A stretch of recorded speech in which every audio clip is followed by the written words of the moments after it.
Bismillahirrahmanirrahim. Assalamualaikum warahmatullahi wabarakatuh. Yang terhormat, Ibu Eka Yulianti, selaku dosen pengampu Manajemen Investasi dan Portofolio, serta teman-teman yang saya banggakan. Kami dari kelompok 5, di sini kami akan memaparkan hasil diskusi kami, yaitu tentang analisis abnormal return menggunakan metode event study pada peristiwa tragedi Sarinah terhadap pasar modal di Indonesia. Nah, sebelumnya, izinkan kami untuk memperkenalkan diri kami masing-masing. Silahkan, Nandita. Perkenalkan, nama saya Nandita Febiana dengan NIM akhir 359. Perkenalkan, nama saya Farhan dengan NIM akhir 366. Perkenalkan, nama saya Putri Nuraini dengan NIM akhir 361. Saya Muhammad Dandi Rizky Wijaya dengan NIM akhir 363. Saya Amanda Novelin dengan NIM akhir 365.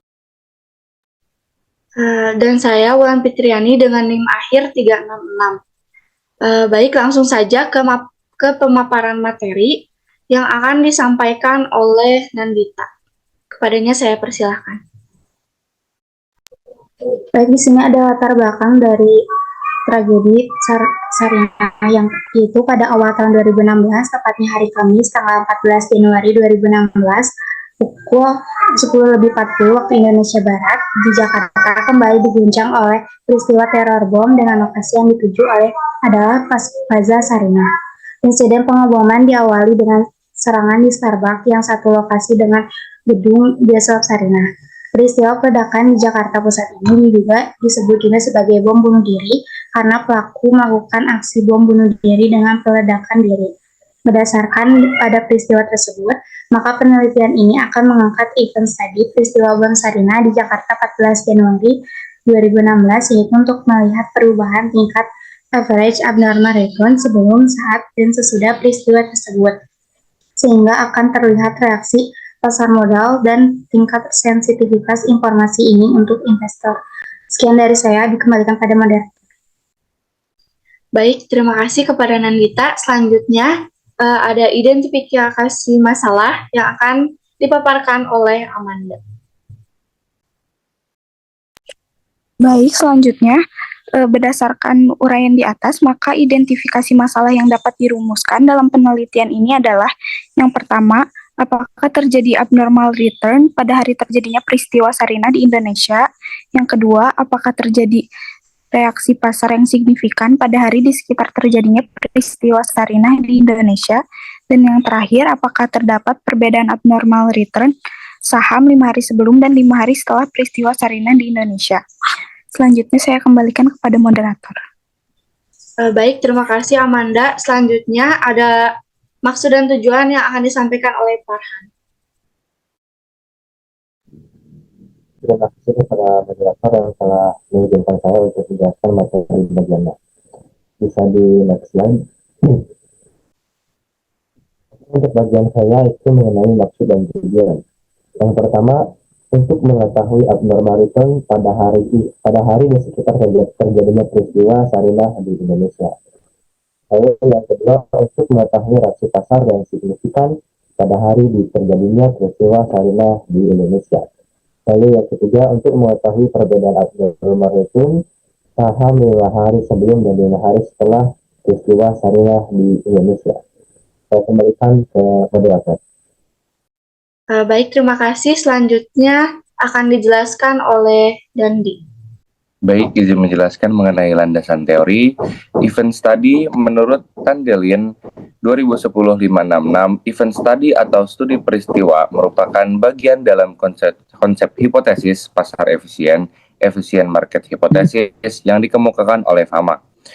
Abnormal return menurut Jogianto Haryanto 2017-667, abnormal return merupakan kelebihan dari return yang sesungguhnya terjadi terhadap return norma. Return norma adalah return ekspektasian yang harapan oleh investor. Baik, terima kasih. Selanjutnya ada metode populasi dan sampel yang akan dipaparkan oleh Putri. Baik, di sini saya akan menjelaskan tentang metode penelitian. Yang pertama itu ada metode penelitian. Penelitian digunakan itu penelitian kuantitatif dengan metode deskripsi analisis. Lalu ada populasi dan juga sampel. Populasi dan penelitian ini adalah saham yang termasuk ke dalam sektor industri aneka konsumsi. Lalu di sini juga ada sampel yang digunakan adalah bagian dari karakteristik yang dimiliki oleh populasi tersebut. Yang pertama itu ada perusahaan Indofood, Sukses Makmur. Yang kedua itu ada PT AKR Korporindo. Lalu yang ketiga itu ada PT Astra Argo Lestari. Baik, terima kasih kepada Putri. Selanjutnya ada jenis dan sumber data serta variabel penelitian yang akan dijelaskan oleh saya sendiri. Jenis dan sumber data, jenisnya itu adalah data kuantitatif, sedangkan jenis data itu adalah data kuantitatif, yaitu diambil dari data sekunder yang sifatnya itu kuantitatif. Data sekunder itu merupakan sumber data yang tidak langsung memberikan data kepada pengumpul data, misalnya lewat orang lain atau lewat dokumen. Nah, sedangkan data yang sifatnya kuantitatif itu karena datanya itu berupa angka-angka. Sedangkan sumber datanya kami mengambil dari website terpercaya, yaitu www.idx.co.id. Selanjutnya ada variabel penelitian. Variabel penelitiannya yaitu yang pertama abnormal return, yang kedua expected return, terus ada return aktual dan average abnormal return. Terima kasih. Selanjutnya ada teknik analisis data dan pengujian hipotesis yang akan dijelaskan oleh teman saya. Baik, selanjutnya ada teknis analisis data. Analisis dalam penelitian ini yaitu yang pertama menghitung return aktual. Rumusnya RIT sama dengan IN dalam kurung PIT dibagi PIT min 1. Keterangannya return aktual periode T, PT-nya harga saham periode T, PT min 1-nya harga saham periode T min 1. Yang kedua, menghitung return harapan. Rumus yang dapat digunakan yaitu ERI sama dengan jumlah I, RIT sama dengan T1 per T. Yaitu return harapan sekuritas TI pada periode peristiwa ke T. T-nya adalah periodenya. Yang ketiga, menghitung abnormal return. Yaitu RTNIT sama dengan RIT dikurang E dari RIT. Yang keempat, yaitu melakukan analisis data statistik, meliputi uji normalitas, one sample test, dan pair test. Sekian dari saya kembalikan kepada moderator. Baik, terima kasih Amanda. Selanjutnya akan dijelaskan oleh Putri. Baik, di sini ada hipotesis penelitian. Hipotesis yang diajukan dalam penelitian ini adalah sebagai berikut. Hipotesis 1, terdapat perbedaan average abnormal return sebelum dan saat peristiwa bom Flaja Sarinah. Lalu, hipotesis 2, terdapat perbedaan average abnormal return saat dan sesudah peristiwa bom Flaja Sarinah. Lalu ada hipotesis 3, terdapat perbedaan average bom return sebelum dan sesudah peristiwa bom Flaja Sarinah. Lalu di sini ada event windows, yaitu event periode yang digunakan pada penelitian ini, yaitu 5 hari sebelum dan juga 5 hari sesudah. Di sini ada hasil dan pembahasan. Di sini ada hasil abnormal return pada PT Astra Argo Lestari, TBK atau kodenya itu AALI. Di sini bisa lihat periode 5 hari sebelum dan juga 5 hari sesudah, dan harga saham dengan harga saham yang naik. Lalu di sini ada RI dengan rumus PT PT min PT1 dibagi PT min 1 dengan hasil tersebut. Lalu ada ERI dengan rumus rata-rata dari abnormal return, yaitu RI dikurangi ERI. Lalu di sini ada average abnormal return dengan rumus abnormal dibagi jumlah sekuritas. Di sini juga ada PT Akra dengan rumus yang sama. Di sini ada RI dengan rumus PT min PT dikurangi PT min 1 dibagi PT min 1. Juga ada abnormal return dari PT Indofood. Yang pertama itu ada RI dengan rumus PT min 1 dibagi PT min 1. Lalu di sini ada ERI dengan rumus dirata-ratakan dari RI dibagi dengan sama banyaknya data yang digunakan. Lalu di sini ada abnormal return dengan rumus RI dikurangi ERI. Lalu di sini ada average return dengan rumus abnormal dibagi jumlah sekuritas. Sekian dari saya kembalikan kepada moderator. Baik, terima kasih. Selanjutnya, di sini ada hasil pengujian normalitas yang akan dipaparkan oleh Nandita. Baik, terima kasih. Di sini ada hasil pengujian pada PT AALI dengan abnormal average abnormal rating sebelumnya dengan value 0,690 dengan level of significance 0,05 dikatakan ini normal. Selanjutnya untuk average abnormal return sesudahnya dengan value 0,292 level of significance-nya 0,05 keterangannya itu normal. Berdasarkan hasil SPSS pada tabel di atas, maka hasil Shapiro-Wilk pada variabel average abnormal return ini baik sebelum maupun sesudah peristiwa adalah berdistribusi normal. Hal ini dapat dilihat dari nilai p-value-nya 0,690 lebih besar daripada 0,05. Terus selanjutnya di sini ada dari PT Arka. Berdasarkan hasil output SPSS pada tabel ini, hasil uji Shapiro-Wilk-nya pada variabel average abnormal return sebelum peristiwa adalah berdistribusi tidak normal, karena dapat dilihat dari p-value-nya 0,031 lebih kecil dari 0,05. Dan sesudah peristiwanya masih menunjukkan distribusi normal, yaitu 0,114 lebih besar daripada 0,05. Selanjutnya ada hasil pengujian dari PT IMDF.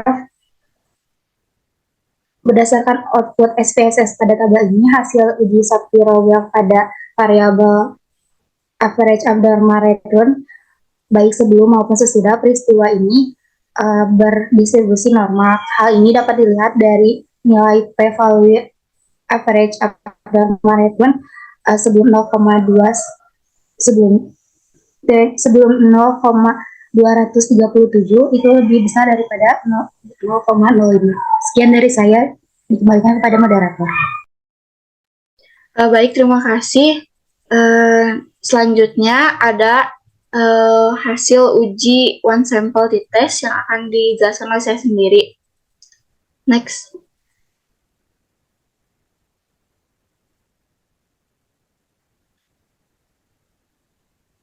Oke, menurut hipotesis yang telah kami rumuskan, yaitu ada hipotesis yang pertama, menguji perbedaan rata-rata average atau abnormal return pada waktu sebelum dan saat peristiwa bom Plaza Sarinah terjadi. Nah, hasil dari T-hitungnya itu semuanya hampir bernilai positif dengan nilai T-tabel 1,684 dengan taraf signifikansi 5%, maka nilai T-hitung semuanya kurang dari T-tabel. Nah, bila dilihat dari taraf signifikansinya terlihat sangat jelas, semua nilai signifikansi hasil analisis itu lebih besar daripada taraf signifikasi yang sudah ditentukan. Dapat disimpulkan juga, bahwa jika T hitung kurang dari T tabel, maka HO diterima, dan bila nilai signifikansi hasil penelitian itu lebih besar daripada taraf signifikansi, maka hasil HO-nya diterima. Jadi kesimpulannya, tidak ada perbedaan atau rata-rata dari abnormalitas pada waktu sebelum dan saat peristiwa bom Plaza Sarinah terjadi. Selanjutnya ada hipotesis yang kedua, menguji perbedaan rata-rata abnormalitas pada saat dan sesudah peristiwa bom Plaza Sarinah. Hasil menunjukkan bahwa T plus 1, T plus 2, T plus 3, T plus 4, dan T plus 5 itu tidak ada pengaruh yang cukup signifikan dan tidak ada perbedaan AAR, artinya tidak memberikan signal informasi yang cukup kuat kepada para investor dari dampak peristiwa tersebut. Selanjutnya ada pengujian hipotesis yang ketiga, yaitu menguji perbedaan rata-rata abnormalitas pada waktu sebelum dan sesudah peristiwa terjadi. Nah, terlihat di tabel bahwa T-2 terdapat signifikansi dan pengaruhnya itu positif. Artinya jika berkaitan dengan ketepatan respon, ini tuh tidak efektif.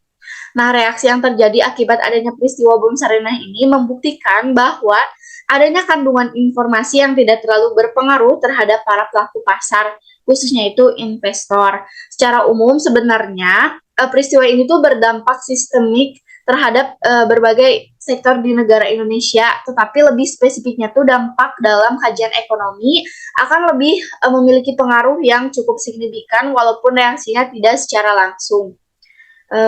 Terima kasih penjelasan dari One Sample Test. Selanjutnya ada penjelasan Paired Sample Test yang akan dijelaskan oleh Dandi. Baik, di sini saya akan menjelaskan mengenai Paired Sample Test. Hasil yang kami telah hitung, HO menunjukkan tidak ada perbedaan rata-rata AAR antara hasil sesudah dan sebelum peristiwa bom Plaza Sarinah. H1, ada perbedaan rata-rata AARR antara hasil sesudah dan sebelum peristiwa bom Plaza Sarinah. Sekian, saya kembalikan kepada moderator. Baik, terima kasih. Kita sampai kepada kesimpulan. Berdasarkan hasil analisis dari uji hipotesis di atas, maka peneliti dapat memberikan beberapa kesimpulan seperti di bawah ini. Yang pertama, hipotesis pertama memberikan gambaran bahwa tidak ada perbedaan rata-rata abnormalitas pada saham-saham LQ45. Lalu yang kedua, hipotesis kedua dan hipotesis ketiga hampir sama, karena data AR yang digunakan dalam pengujian hipotesis ini setelah peristiwa pengeboman, maka pada T-3 terjadi reaksi positif atas peristiwa tersebut. Namun artinya, jika berkaitan dengan ketepatan respon tidak efektif, walaupun reaksi yang terjadi tidak secara langsung pada hari sesudahnya. Lalu yang ketiga, penelitian ini sangat sensitif terhadap data dan sampel yang digunakan, karena data yang digunakan bersifat harian dalam jangka waktu yang sangat singkat. Saya kembalikan ke beberapa. Terima kasih. Alhamdulillahirrabbilalamin, presentasi dari kelompok 5 telah selesai. Saya tutup. Terima kasih. Assalamualaikum warahmatullahi wabarakatuh.